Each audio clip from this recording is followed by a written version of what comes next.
نحمده ونصلي على رسوله الكريم اما بعد فاعوذ بالله من الشیطان الرجیم بسم اللہ الرحمن الرحیم۔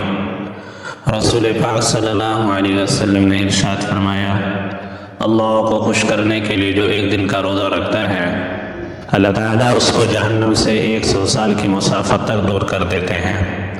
بعض حضرات فرماتے ہیں یہ نفلی روزے کا اجر ہے اور روزے کا اجر شمار سے بھی زیادہ ہے۔ اللہ کے نبی علیہ السلام نے فرمایا، دو چیزیں شہوت کو کم کرنے والی ہیں، روزہ اور رات کا قیام۔ حضرت عثمان بن مظعون رضی اللہ تعالیٰ عنہ رسول پاک صلی اللہ علیہ وسلم کے رضائی بھائی ہیں۔ مدینہ کی طرف ہجرت کے بعد سب سے پہلے ان کی وفات ہوئی۔ اللہ کے نبی علیہ السلام نے فرمایا ان کی موت پر اللہ خوش ہوئے اور یہ آخرت کے انعام دے کر مسکرانے لگے۔ انہوں نے کہا، یا رسول اللہ آپ ہمیں خصی ہونے کی اجازت دے دیں تاکہ ہم سے گناہ نہ ہو۔ آپ صلی اللہ علیہ وسلم نے فرمایا اس کی اجازت نہیں ہے، روزے کثرت سے رکھو، اس سے شہوت میں کمی آئے گی۔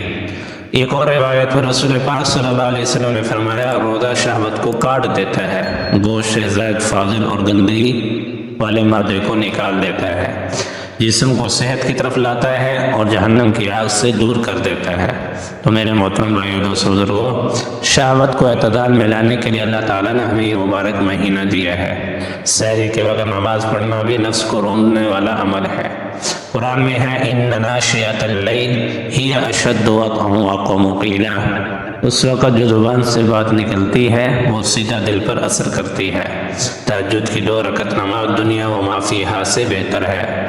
رمضان مبارک میں تہجد پڑھنے کا بہترین موقع اللہ نے عطا کیا ہے۔ سحری کے وقت اٹھ کر 2 رکعت 4 رکعت تہجد پڑھ لیں، پھر اللہ تعالیٰ سے خوب دعائیں مانگے۔ یہ مہینہ قبولیت کا مہینہ ہے، اس میں ہر دعا قبول ہوتی ہے۔ تو میں بھی کوشش کروں، آپ بھی کوشش کریں کہ تہجد کا اہتمام کریں اور تہجد کے بعد جتنا ہو سکے خوب اللہ سے مانگیں۔ اللہ عمل کی توفیق عطا فرمائے۔